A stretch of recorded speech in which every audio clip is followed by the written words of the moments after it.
Nikmat dunia Allah sempurnakan dengan nikmat akhirat. Nikmat panjang umur, sehat walafiat Allah sempurnakan dengan akhir husnul khatimah. Nikmat zahir kalau kita syukuri, maka nikmat itu akan menjadi nikmat batin. Nikmat dunia manakala berhasil kita syukuri, maka nikmat dunia itu akan menjadi nikmat akhirat. Dan nikmat itu kalau kita syukuri bukan hanya awet, tapi nikmat itu akan ditambah oleh Allah Subhanahu wa taala. La in syakartum la azidannakum. Kalau kita bersyukur kepada Allah, Allah jamin, Allah pastikan bahwa nikmat tersebut, nilainya, manfaatnya, barokahnya akan ditambah oleh Allah Subhanahu wa taala. Termasuk di antara sekian banyak nikmat yang Allah berikan kepada kita adalah nikmat bagaimana Allah pilih kita menjadi umat Nabi Muhammad sallallahu alaihi wasallam. Tidak ada nabi yang kemuliaannya melebihi kemuliaan Rasulullah sallallahu alaihi wasallam. Tidak ada utusan, tidak ada rasul yang kemuliaannya melebihi Rasulullah sallallahu alaihi wasallam. Kita menjadi umat terbaik karena nabi kita nabi terbaik. Kita menjadi khaira ummatin karena nabi kita adalah khairal anbiya. Sebaik-baik umat itu adalah kita, sebaik-baik nabi itu adalah Rasulullah sallallahu alaihi wasallam.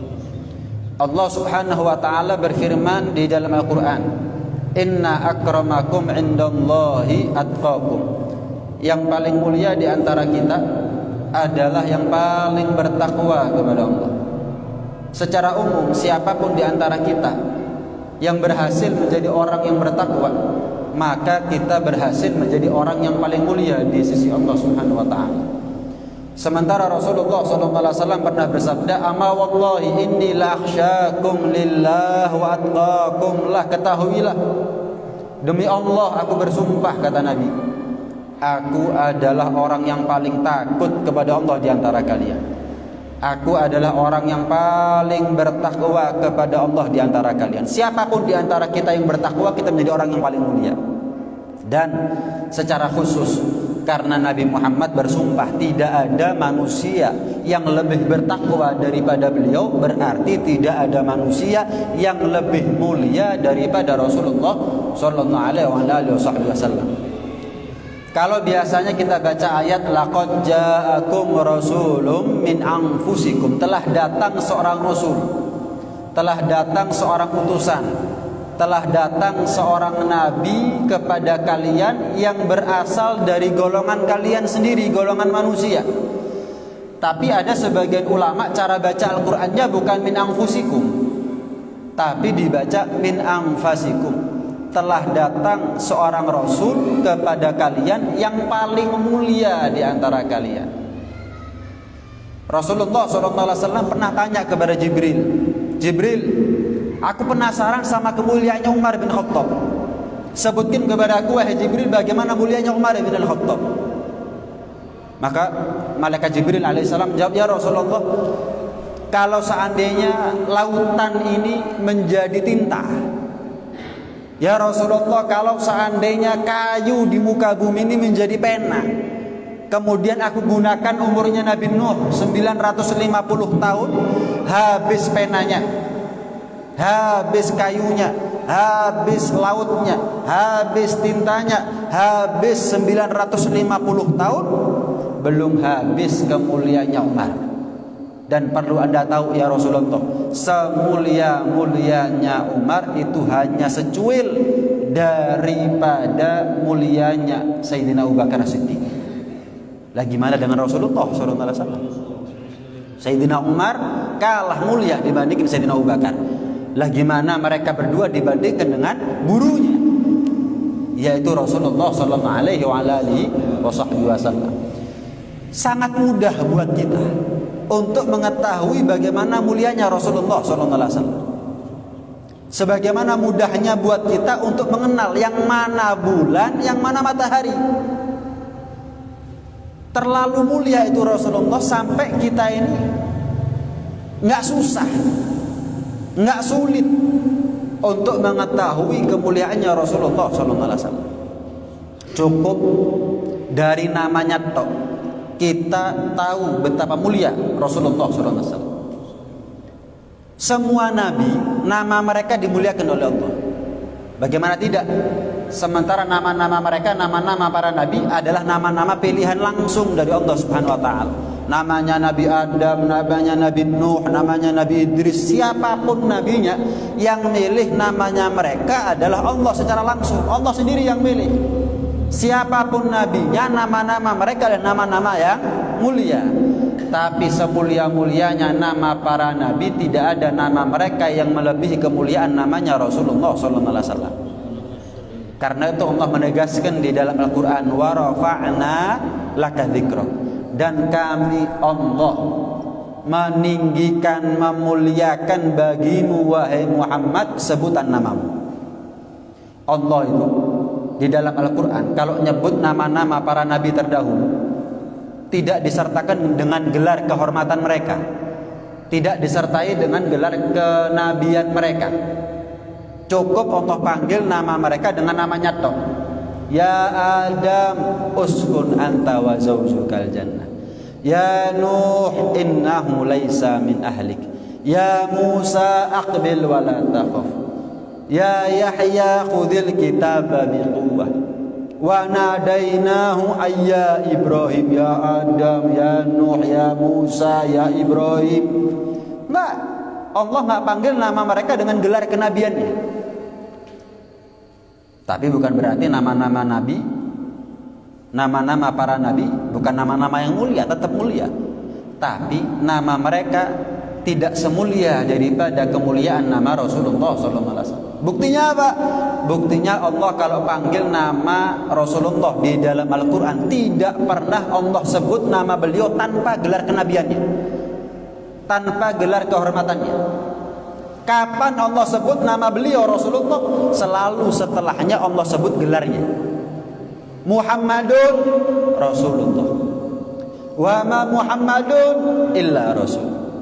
Maka Muhammadun aba ahadin min rijalikum walakin Rasulullah wa khataman nabiyyin. Kapan enggak Allah sebut nama beliau Rasulullah? Allah panggil dengan gelarnya. Ya ayyuhan nabi inna arsalnaka syahidan wa mubasyiran wa nadhira.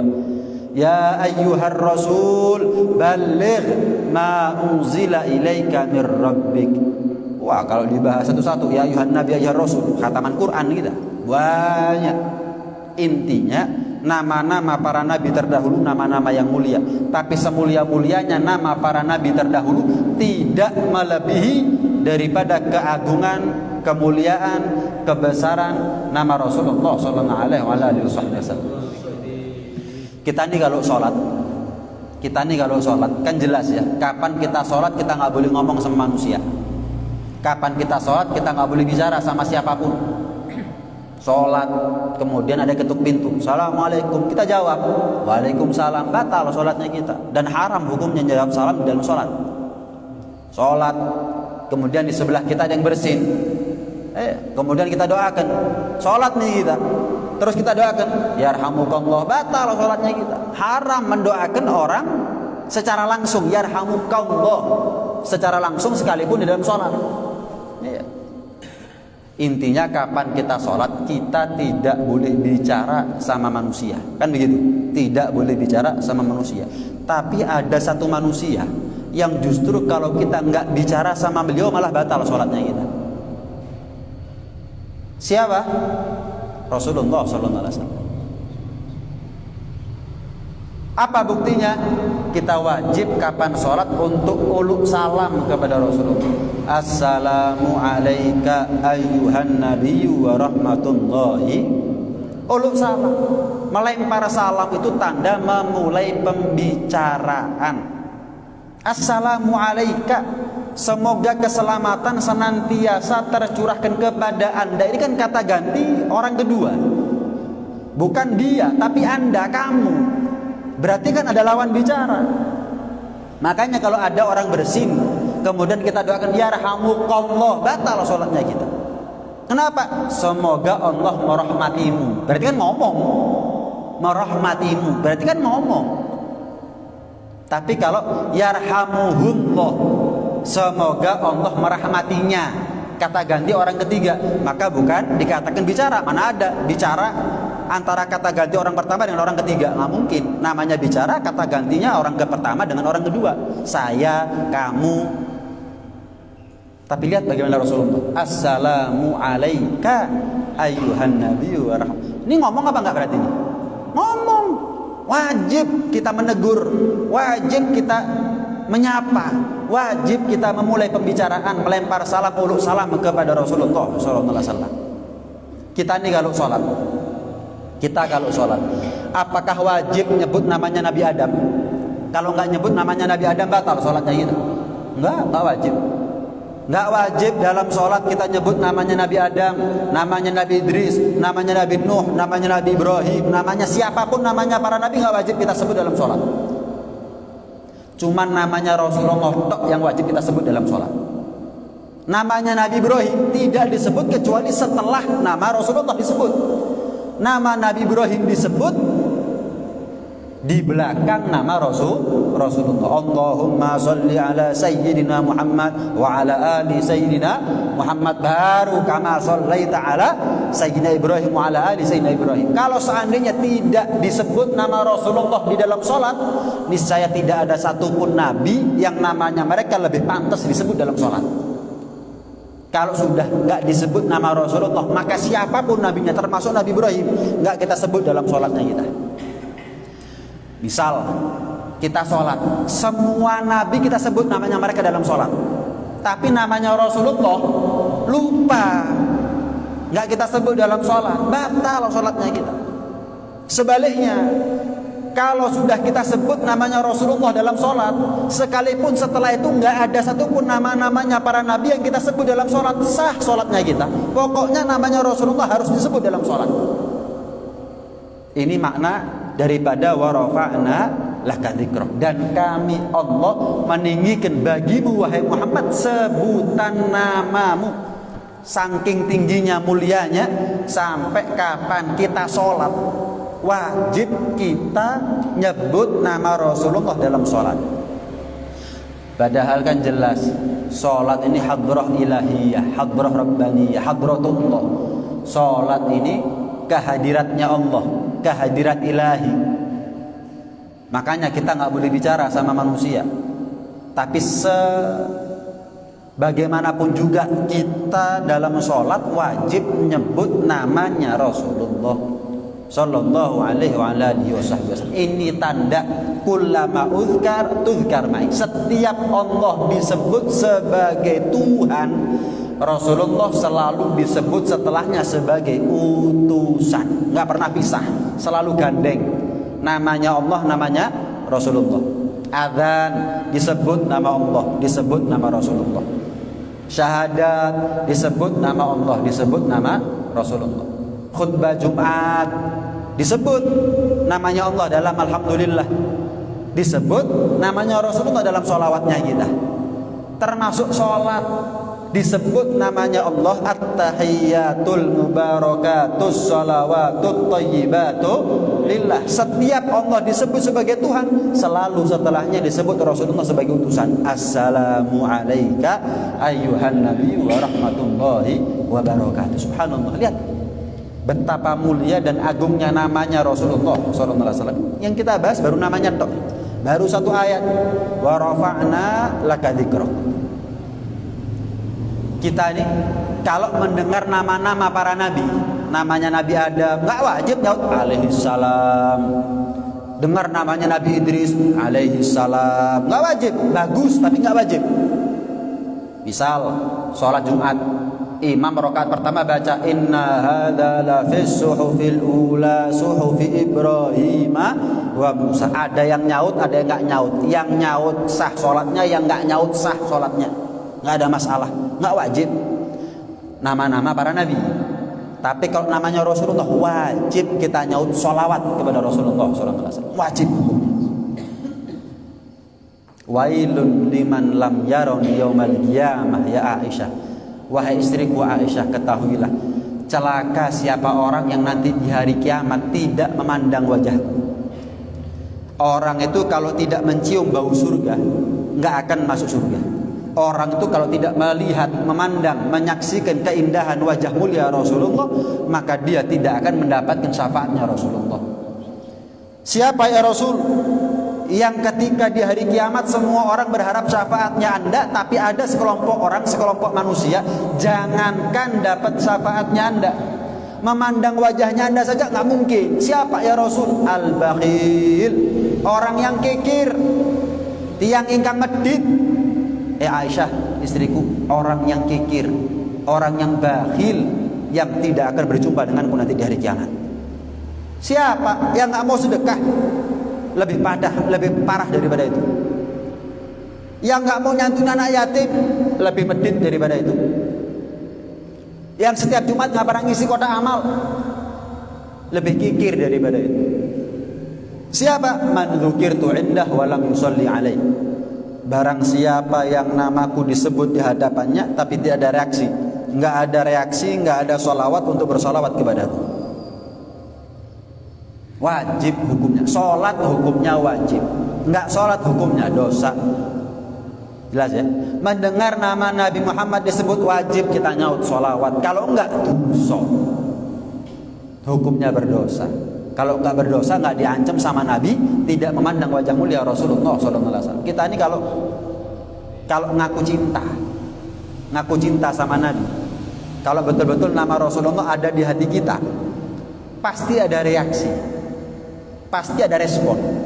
Enak-enak makan, anak-anak kita disebut, dipanggil-panggil sama tetangga kita, pasti kita bangun, pasti kita berhenti dari makannya kita. Siapa yang panggil anak saya? Siapa yang panggil anak saya? Enak-enak ngeleset, ada orang panggil-panggil orang tua kita, pasti kita bangun, langsung bangun. Siapa panggil orang tua saya? Kenapa kok ada respon, ada reaksi? Karena nama yang dipanggil ada dalam hatinya. Nah, ketika kita disebut nama Rasulullah, ada nggak respon? Ada nggak reaksi? Kalau ada reaksi, ada respon, berarti nama Rasulullah ada di hatinya. Tapi kalau disebut nama Rasulullah berkali-kali, nggak ada respon, nggak ada reaksi, berarti nama Rasulullah nggak ada di hatinya. Cuman pengakuan aja, ngakunya cinta sama Nabi. Tapi kalau nama Rasulullah saja nggak ada di hatinya, bagaimana mungkin pengakuan seperti ini adalah pengakuan yang terbukti? Beb, kadang-kadang yang ceramah itu sering, Beb, nyebut namanya Rasulullah. Suwe-suwe kesel, Beb. Capek. Nabi Muhammad sallallahu alaihi, Nabi Muhammad sallallahu alaihi, Nabi Muhammad sallallahu. Suwe-suwe sembuh wis, kesel lah. Capek, Beb, nyaut sholawat ini. Saya kasih gambaran. Saya mau tanya. Jenengan purun napa mboten? Kula paringi jenengan artos tunggal yuta. Purun napa mboten? Ayo, gak usah ditakoki. Kabeh gelem jelas. Saya kasih uang 1 juta, tapi syaratnya satu, tak cicil 1000. Berarti kalau 1 juta kan 1000 kali. Berarti jenengan ngambil 1000. Ping 1000 ngangkat, mudun, kesel, tapi tetap urun apa mboten? Waduh, kesel, gak gelem mau. Begitu. Tetap mau apa enggak kira-kira? Tetap mau. Kenapa? Karena dia merasa ada butuh, ada hajat, ada kepentingan terhadap uang 1 juta itu. Masih kesel gak apa-apa jadi uang butuh. Jelas ini ya. Lah kalau kita sholawat sama Nabi gak butuh syafaatnya Nabi, kok alasannya kesel? Mulai kapan syafaatnya Nabi murah sementara uang 1 juta itu mahal? Lebih mahal syafaatnya Nabi karena kita merasa butuh, punya kepentingan, ada hajat sama syafaatnya Nabi. Setiap kali kita dengar namanya Nabi sallallahu alaihi.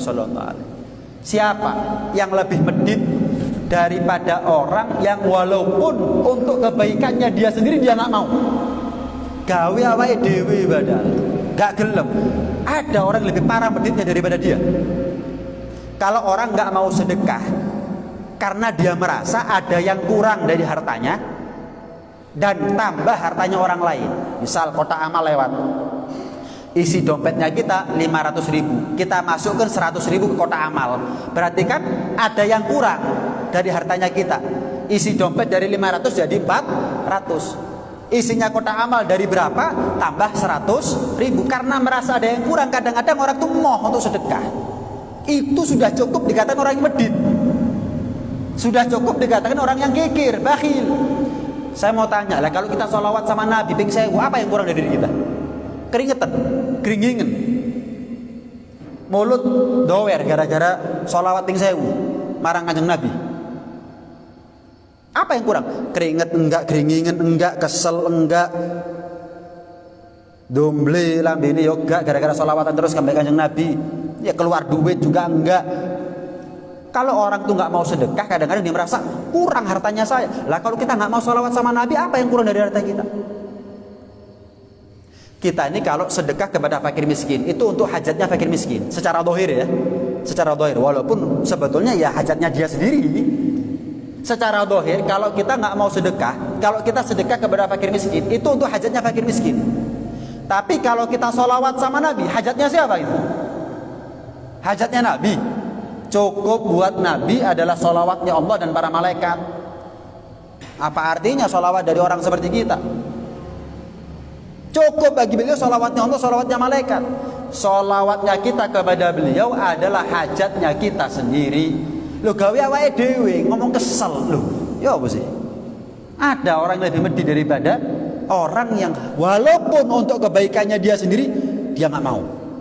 Makanya diancam sama Nabi, celaka orang yang nanti di hari kiamat tidak memandang wajahku, yaitu orang yang kikir, yaitu orang yang disebut namaku di hadapannya, nggak ada reaksi, nggak ada respon dengan sholawat kepadaku.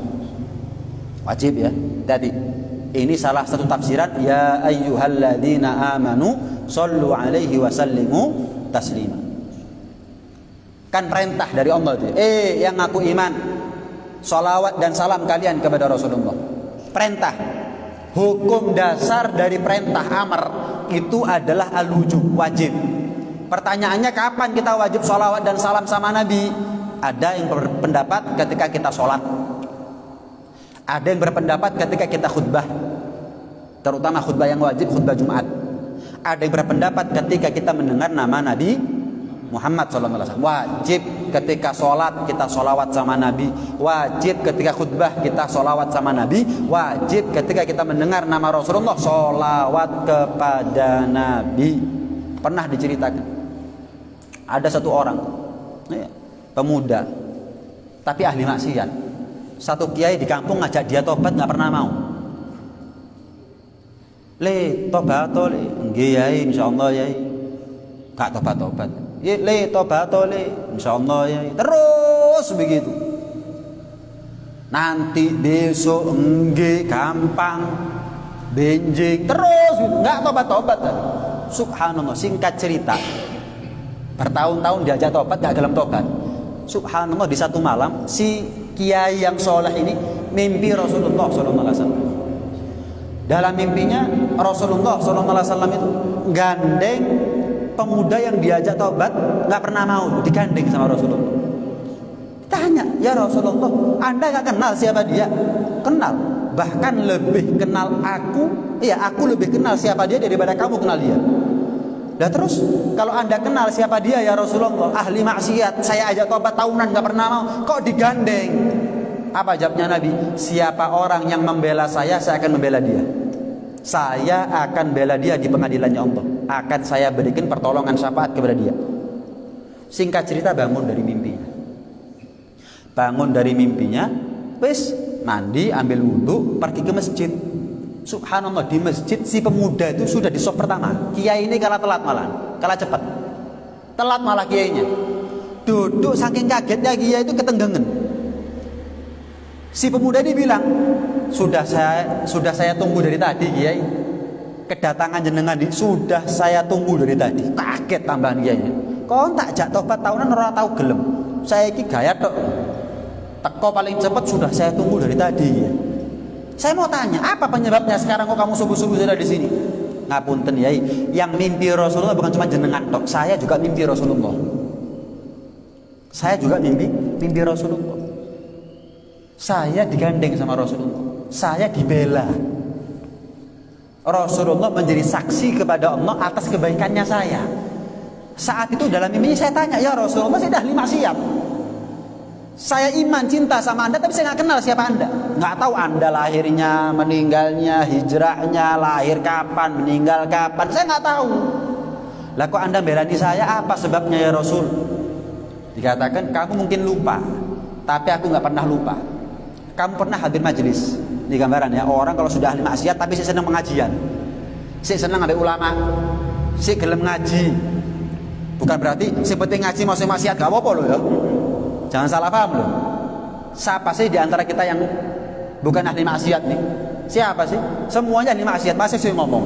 Nah, tapi kalau kita ini masih cinta sama ulama, cinta sama majelis ilmu agama, ada keuntungannya itu. Jangan dianggap percuma, percuma. Oh, aku akeh maksiat, akeh dosa kok toko pengajian. Oh, salah. Salah. Bukan berarti sebaliknya. Ngaji yo, masih maksiat gak apa-apa. Oh, bukan begitu. Jangan dibalik. Jangan dibalik. Paham nih ya? Kadang-kadang setan nih ngasih bisikan kepada kita, halus. Oh, berarti gak apa-apa. Pokok ngaji maksiat gak apa-apa berarti. Loh, bukan begitu.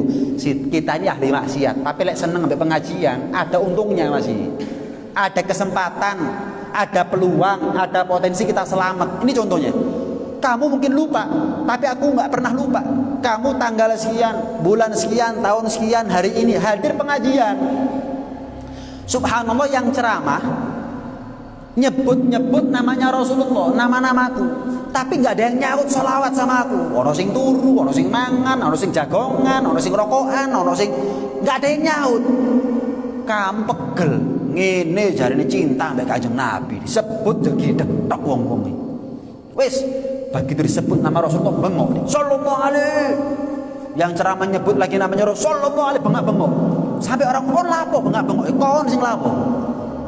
Kamu ini ngakunya cinta sama Nabi, tapi rokok jedul. Enggak nyaut belas salat sampai Kanjeng Nabi. Kamu katanya cinta sama Nabi, turusek tadi. Kamu katanya cinta sama Nabi, ngomong-ngomongan dewe disebut namanya Rasulullah enggak nyaut. Saya nggak terima, ngakunya cinta sama Nabi disebut namanya Rasul nggak ada respon, jadi detok. Saya bengok, wes, dia cuma melakukan itu. Apa kata Nabi? Gara-gara itu, karena kamu belani saya, belani namaku, aku belani namamu nanti di akhirat. Singkat cerita, dia dikasih syafaat sama Nabi, tapi dengan itu syarat. Pemuda, saya akan bela kamu nanti di akhirat. Syaratnya satu. Besok pagi subuh kamu meruput ke masjid, cari Kiai Fulan, tobat di hadapan dia ya. Kamu kan sudah tahu nanti diajak tobat gak pernah mau. Itu Kiai Soleh, itu Kiai Soleh. Saya akan belani kamu nanti di akhirat. Satu syarat. Kamu besok pagi meruput ke masjid, langsung cari Kiai Fulan, tobat di hadapan dia. Karena itu Kiai, sekarang saya datang meruput nunggu panjenengan. Saya mau tobat di hadapan panjenengan. Subhanallah. Lihat, kita nggak tahu dari arah mana kita mendapatkan syafaatnya Nabi, kita nggak tahu. Mungkin sholawatnya kita, mungkin pembelaannya kita, apapun itu. Segala sesuatu kalau sudah memiliki kaitan hubungan sama Nabi nggak pernah percuma. Segala sesuatu kalau ada hubungan sama Nabi selalu menjadi yang mulia. Al-Quran, karena kitab suci Nabi, menjadi Al-Quran kitab suci yang paling mulia. Iya. Kemudian kita sebagai umat Nabi, karena kita umatnya Rasulullah, menjadi umat yang paling mulia. Sidratul Muntaha, karena itu tempat adalah khusus untuk Nabi, menjadi tempat yang mulia. Apapun yang berkaitan sama Rasulullah selalu menjadi yang mulia. Termasuk pembelaan kita sama Rasulullah pasti menjadi pembelaan yang mulia. Akan ada hasilnya, ada buahnya nanti. Pernah sekali waktu Rasulullah SAW naik mimbar, naik tangga pertama bilang amin, tangga kedua bilang amin, tangga ketiga bilang amin. Sahabat tolak-toleh, nggak ada yang doa, kok Rasulullah bilang amin ya. Maka selesai dari khutbah, satu sahabat tanya, ya Rasulullah, saya menyaksikan dari Anda barusan sesuatu yang nggak biasa. Apa? Anda bilang amin, amin, amin, tapi nggak ada yang doa. Oh, Jibril yang doa.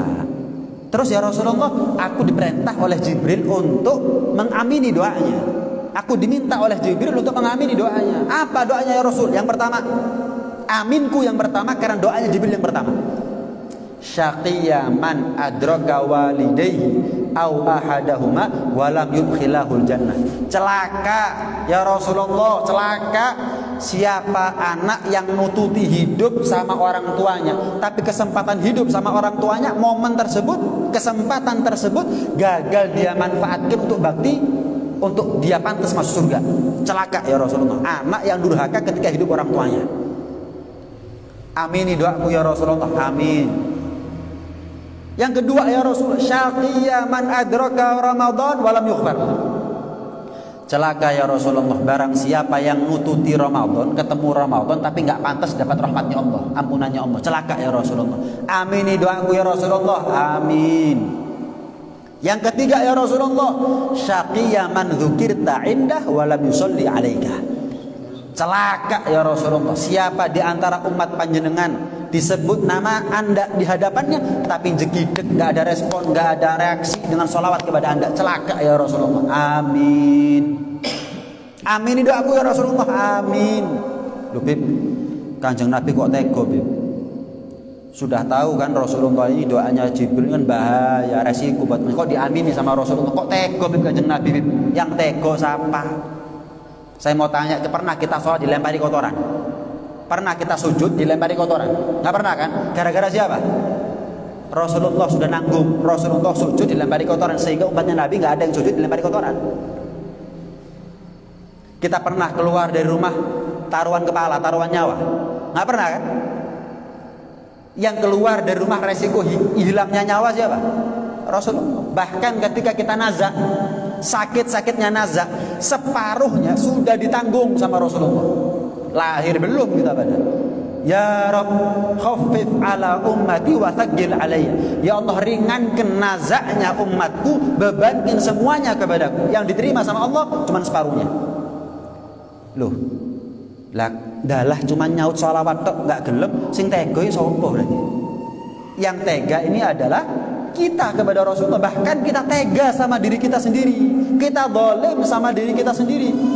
Lawang kita ini sholawat sama Nabi tujuannya adalah untuk kepentingan hajat kebutuhannya kita sendiri. Nah, kemudian terakhir, kita ini kalau punya anak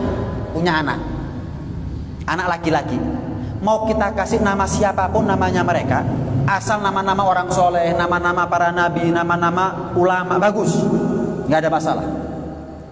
Tapi eman cukup disayangkan kalau sampai 3 kali dia punya anak laki, tidak satu pun dikasih nama Muhammad.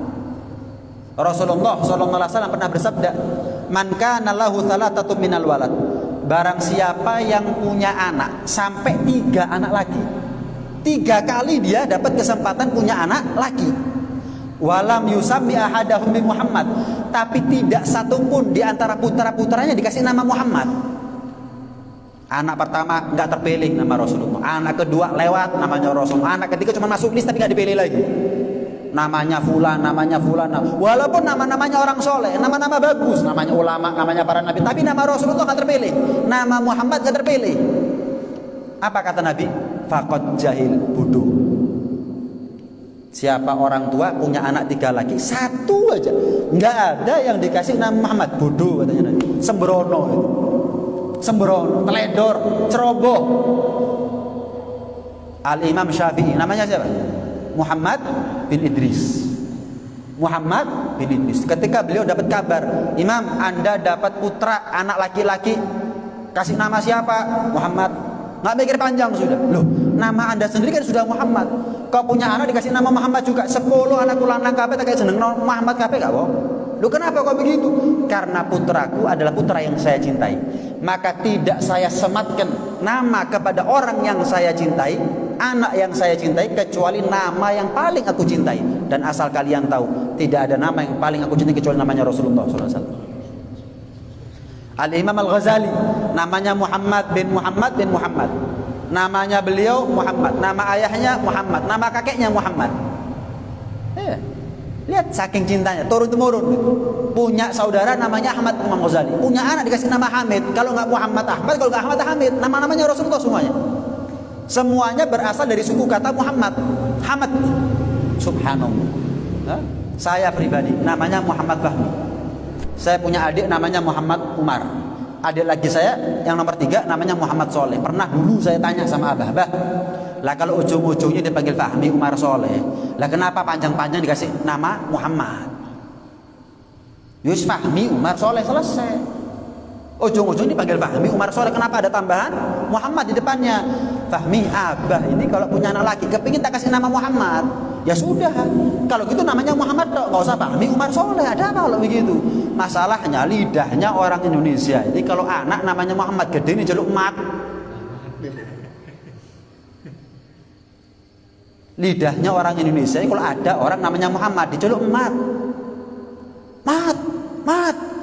Kupingnya abah panas. Saya jawab, loh bah, yang dipanggilkan bukan Rasulullah, tahu, tapi yang dipanggil namanya siapa? Namanya Rasulullah.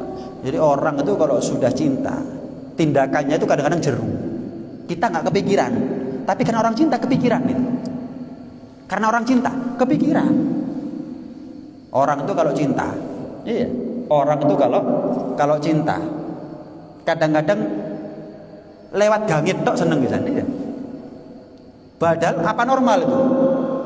Lewat gangit tok nganggur aku lewat gangit. Kalau apa lapo delok yo mai. Lapo. Tapi orang cinta ya sudah, tindakannya di luar nalar, jeru, dalam. Itulah yang dirasakan oleh saya. Cinta sama Rasulullah SAW sampai nama Muhammad diagungkan. Ojo sampai nanti anak saya gede-gedenya dipanggil mat.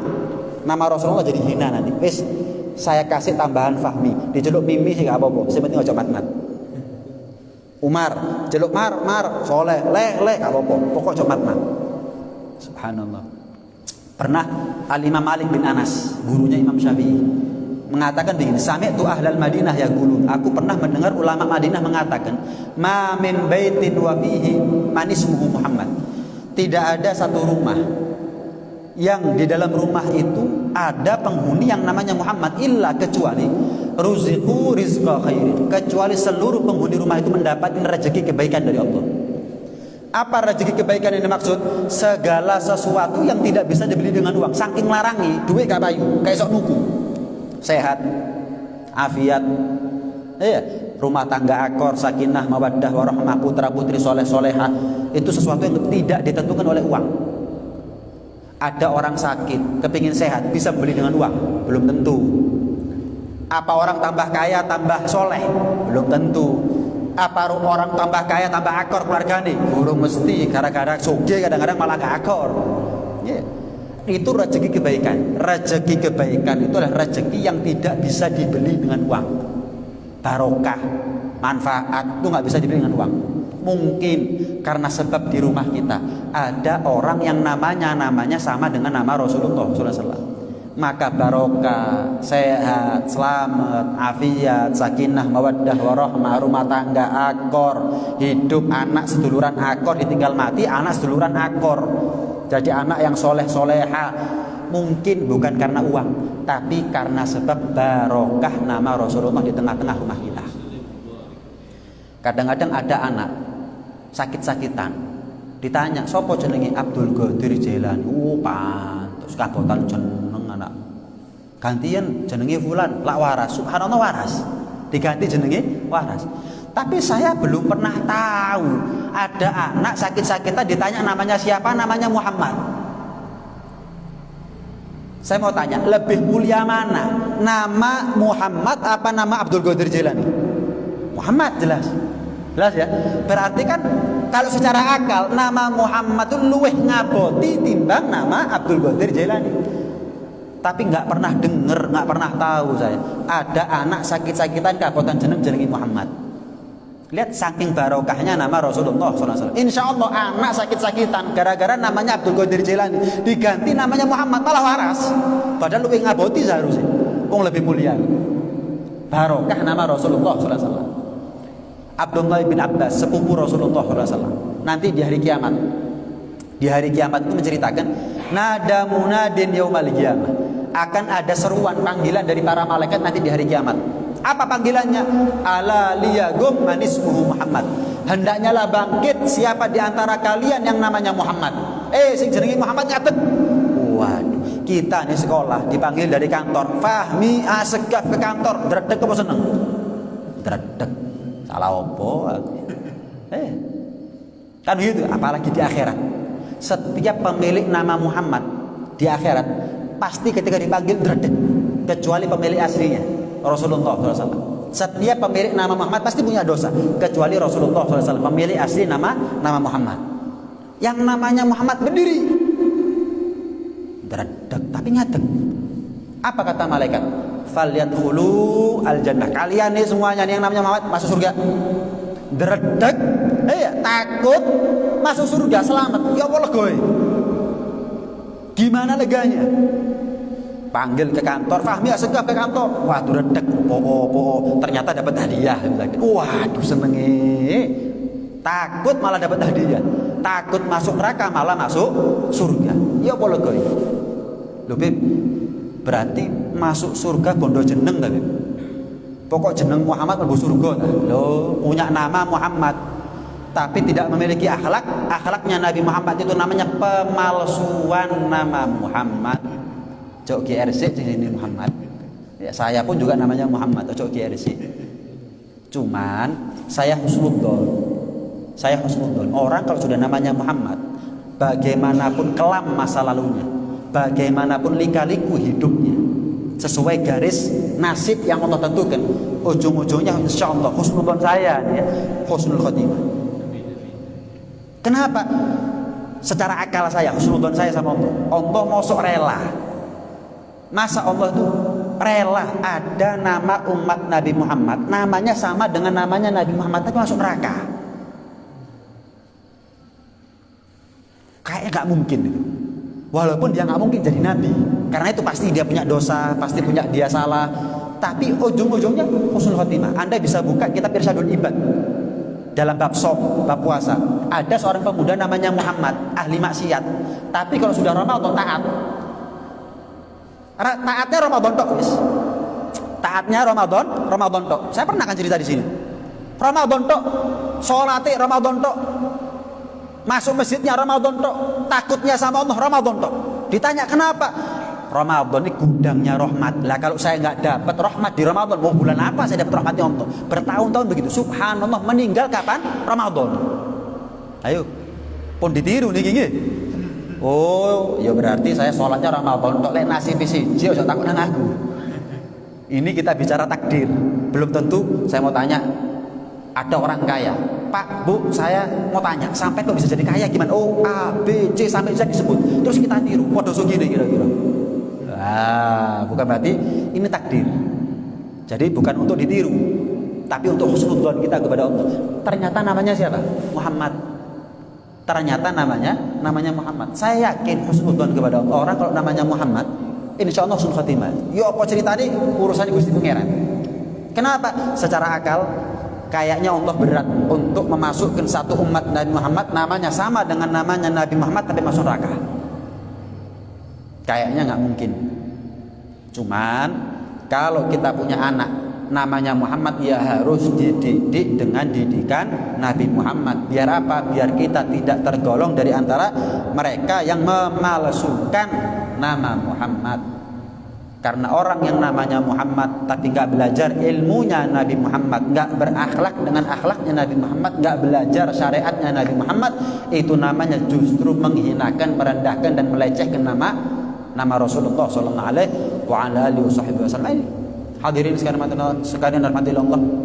Satu informasi, satu ilmu, satu tambahan wawasan pengetahuan buat kita bagaimana keagungan, kebesaran, kemuliaan nama Rasulullah. Tujuannya nggak ada lain kecuali kita tambah cinta sama Rasulullah. Gak semua umat Nabi Muhammad cinta sama Rasulullah. Tidak semua umat Nabi Muhammad itu cinta sama Rasulullah. Kagum, idola, kangen sama Nabi, belum tentu. Enggak semua umat Nabi Muhammad diakui sebagai umatnya Nabi Muhammad. Siapa yang diakui sebagai umatnya Muhammad? Yang cinta, yang kagum, yang idola, yang kangen, yang rindu sama Rasulullah. Itu yang dapat syafaatnya Nabi Muhammad. Enggak semua umat Nabi Muhammad dapat syafaatnya Nabi.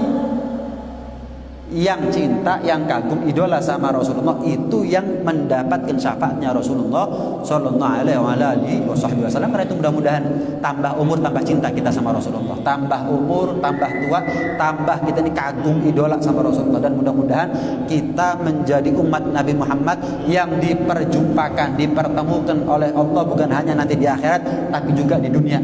Mudah-mudahan kita segera dipertemukan oleh Allah dengan Rasulullah Sallallahu Alaihi Wasallam dalam mimpi, dalam keadaan terjaga, ketika mahsyar, ketika naza, ketika sakaratul maut, sampai kita masuk surga bersama Rasulullah sallallahu alaihi wasallam. Ala hadhihi niyyah wa ala kulli niyyah salihah wa ila hadratin nabi Muhammadin sallallahu alaihi wasallam. Al-Fatihah. Alhamdulillahirabbil alamin arrahmanir rahim. Iyyaka na'budu wa iyyaka nasta'in. Ihdinas siratal mustaqim. Rabbana anfa'na